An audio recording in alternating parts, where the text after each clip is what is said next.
ഗവർണർക്ക് ഒരു സംഘപരിവാർ അജണ്ട ഉണ്ട് എന്ന് തോന്നുന്നു. തീർച്ചയായും. എന്താ അതിൽ സംശയം? സംസ്ഥാന ഗവർണർ പി സദാശിവത്തിനെതിരെ രൂക്ഷമായ വിമർശനങ്ങളാണ് കെ.ടി. ജലീൽ ആരോപിച്ചിരിക്കുന്നത്. ഓരോ നീക്കത്തിലും സംഘപരിവാർ അജണ്ട നടപ്പിലാക്കാനാണ് ഗവർണർ ശ്രമിക്കുന്നതെന്നാണ് പ്രധാന ആരോപണം. സംസ്ഥാനത്ത് ചാൻസലേഴ്സ് ഭരണം നടപ്പാക്കാൻ ശ്രമിക്കുന്നത് ഹിന്ദുത്വ അജണ്ടയുടെ ഭാഗമാണ്.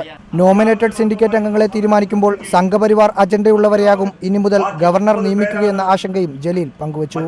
നിങ്ങൾ എഴുതി വെച്ചോളൂ, ഇനി സിൻഡിക്കേറ്റ് മെമ്പർമാരായി സർക്കാർ നോമിനേറ്റ് ചെയ്യണമെന്ന് പറഞ്ഞുകൊണ്ട് ചാൻസലർക്ക് കൊടുക്കുന്ന ലിസ്റ്റ് അംഗീകരിക്കപ്പെടാതെ പോവുകയും ചാൻസലർ സംഘപരിവാർ അനുകൂലികളെ കേരളത്തിലെ മുഴുവൻ സർവകലാശാലകളുടെ ഭരണസമിതികളിലും തിരികെ കയറ്റുവാൻ വേണ്ടി പോവുകയും ചെയ്യുന്ന കാഴ്ച നമ്മൾ കാണേണ്ടി വരും. ഗവർണർ ഹിന്ദുത്വ അജണ്ട നടപ്പിലാക്കുമ്പോൾ സർക്കാർ വെറും കാഴ്ചക്കാരായി നോക്കി നിൽക്കുകയാണെന്നും ജലീൽ ആരോപിച്ചു. ഇത്തരമൊരു സ്ഥിതി ഈ കേരളത്തിൽ ഉണ്ടാക്കി എന്നുള്ളതിൻ്റെ ഉത്തരവാദിത്തത്തിൽ നിന്ന് കേരളത്തിൻ്റെ വിദ്യാഭ്യാസ മന്ത്രിക്കോ കേരളത്തിൻ്റെ മുഖ്യമന്ത്രിക്കോ കേരളത്തിലെ UDF സർക്കാരിനോ ഒഴിഞ്ഞു മാറാൻ കഴിയില്ല. കെ.ടി. ജലീലിന്റെ ആരോപണം പുതിയ വിവാദങ്ങളിലേക്കാണ് വഴി തുറക്കുന്നത്. റാഹീസ് റഷീദ്, റിപ്പോർട്ടർ, മലപ്പുറം.